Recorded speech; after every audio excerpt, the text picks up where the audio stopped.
Ladies and gentlemen, welcome to the Roundtable. I'm your host, Ben Hedges, and I'm here, as always, with Holly Kellum. Good to be here, Ben. And what are we talking about today? We are talking about the Tesla Model Y and its self-driving capabilities. So there was a Bloomberg article recently. There was an analyst who was test driving the full FSD, full self-driving. FSD, thank you, FSD. And he was going through an intersection, and there was a car in front of him who was turning right, and the Tesla accelerated before the car had fully turned, and he had to intervene. Otherwise, it would have crashed into the car in front of him. And this is the full self-driving. This isn't the autopilot that's been out for a while. Right. This is the full self-driving. Okay. Yes. Wow, that's scary. It is scary. And I think, it's headlines like these that I think make people leery about self-driving vehicles. That's true, but how many incidents have been avoided because of the self-driving and the autopilot? So that's kind of what you got to ask yourself as well, isn't it? Right. And I think that data is hard to compile, right? It's like nobody's recording the incidents that were avoided. I think Tesla has it. No, Tesla has the data because everything is being videoed from that car.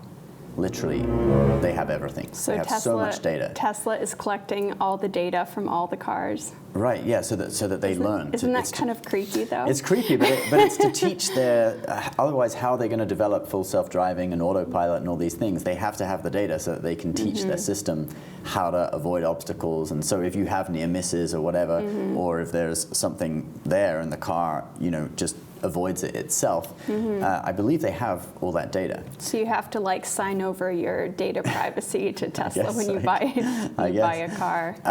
There was also another incident recently, actually, of the Cybertruck just taking off on its own. This guy, he posted a video on Twitter. You just see the Cybertruck taking off down the hill, and the guy apparently was braking, but it wasn't overriding the accelerator.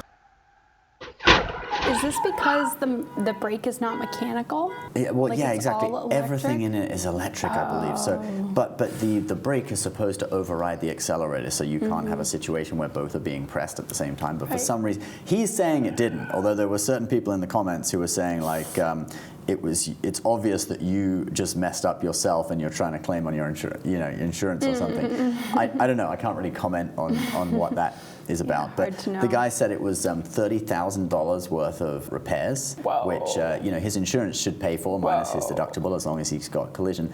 Crazy. But get this, he has to wait a year for parts. So he said he drove the Cybertruck for 4 hours, and now he can't drive it again for a year. Wait, this was like a brand new Cybertruck. Brand new. It was on the day oh my gosh! Yeah. Oh, that was the day. Oh my gosh! Yeah, he just got it to his house, and he tried it out in his driveway and crashed it into his neighbor's house. Is it possible he just didn't know how to drive it yet? Is there a learning curve to driving the Cybertruck? I don't know. But yeah, all this stuff. I mean, it's a little crazy, but according to the data, it's safer than.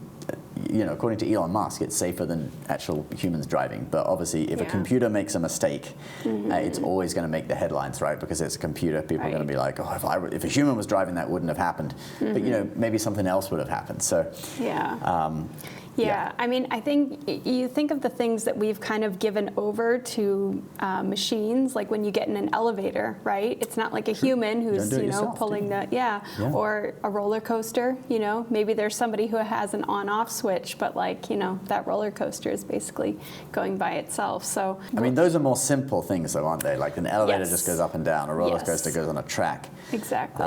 But I guess this is just like the next step on from that, isn't it? Right. It's kind of like exploring our comfort with machines taking over for us, right? Where do you fall on that? I'm not super comfortable. I was going to get the Cybertruck, but I had it ordered. I have the order for it. I paid the $100 to Elon Musk. I gave him that $100 free loan, interest-free loan. But when it actually came out, I got the email telling me to configure it. But I've bought actually 3 cars since I ordered the Cybertruck. So I'm not really in the same situation as I was when I originally ordered it. So it's really got pushed to the back of my mind, and now it's like 20 grand more expensive than what I thought I was ordering. So I'm kind of like, nah, it can wait. Maybe we'll see if they can iron out some of the faults in it so it doesn't accelerate by itself and stuff. Maybe in a few years I'll buy it. What about full self-driving? Would you download? Well, I ordered that. Yeah, I had that. You wanted that too. I wanted that. Okay, interesting. Would you actually use it if you had it though?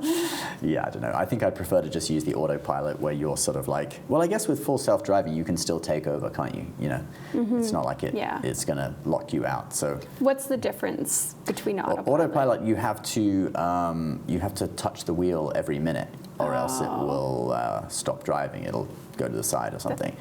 Full self-driving, in theory, you're supposed to, you don't need to do that. You can just leave it, but you can still grab the wheel like this guy did and override it if it makes a mistake. So I see. They say you still have to be alert anyway for both of them. But so what's the advantage of an autopilot then if you still have to have your hands on the wheel? What does it do for you? Oh, you don't have to have your hands on the wheel all the time. You have to touch it every minute. Right, okay, but in essence, they want you to have your hands on the wheel. They want you to touch it every minute, yeah. But that's so that you're not like fully checked out, you're not asleep. Yeah. Although you could sleep with your hands on the steering wheel, right? Just like. Well, they'd probably fall off. So basically it's so you don't go to sleep. But some people, they will like check their email, hands on the wheel. Okay, but the idea is that you're not like checked out, right? You're not so totally, what is the benefit of that? Well, it means you can do other things while the car's driving. So you can check you could never check your email while you were driving a car, right? You couldn't be like this. Well, some people might be doing that, but definitely highly illegal. Can't do it. But while you're driving a Tesla, you in theory can check your email. People have even been stopped by cops, and you know, they say, "Oh, it's in autopilot," you know, and they've got out of tickets. All right, you free to go? Apologize. Hey, not a problem. Take care, drive safely, and pretty slick. Thanks a lot. Right. I think it depends on the cop probably, but that's kind of the theory behind it. And full self-driving, you should be able to just not touch it at all. You can watch a movie and, you know. Yeah, I wonder if laws are going to start changing, because right now, at least in New York where we live, you basically can't have like any device in your hand. I've actually gotten pulled over because I just had a cell phone in my hand. Okay. And, you know. But you weren't even talking on it. No, I was. Oh, you were doing speakerphone. Your speakerphone. I was like doing this. speakerphone, Okay, and driving. But because I had it in my hand, I was about to say I do that, over. but I probably shouldn't say that. Yeah, careful. There may be policemen watching. But I do wonder if at some point, you know, like the laws will update. So if you do have autopilot or full self-driving, like they'll allow you to actually use a cell phone or like hold it in your hand. Yeah. Well, it seems that cops seem to be, you know, doing it on a case-by-case basis, at least in California. But anyway, guys, what do you think about Tesla's full self-driving and crashes that have happened? Do you feel safer driving yourself, or would you allow a computer to be behind the wheel? I'd love to hear your comments. Let us know in the comments below. Thank you very much for joining us. Pleasure as always, Holly. Good to be here. And you can subscribe to her channel, Newspeak. The icon for it is on screen now. We'll see you in the next video. Bye-bye.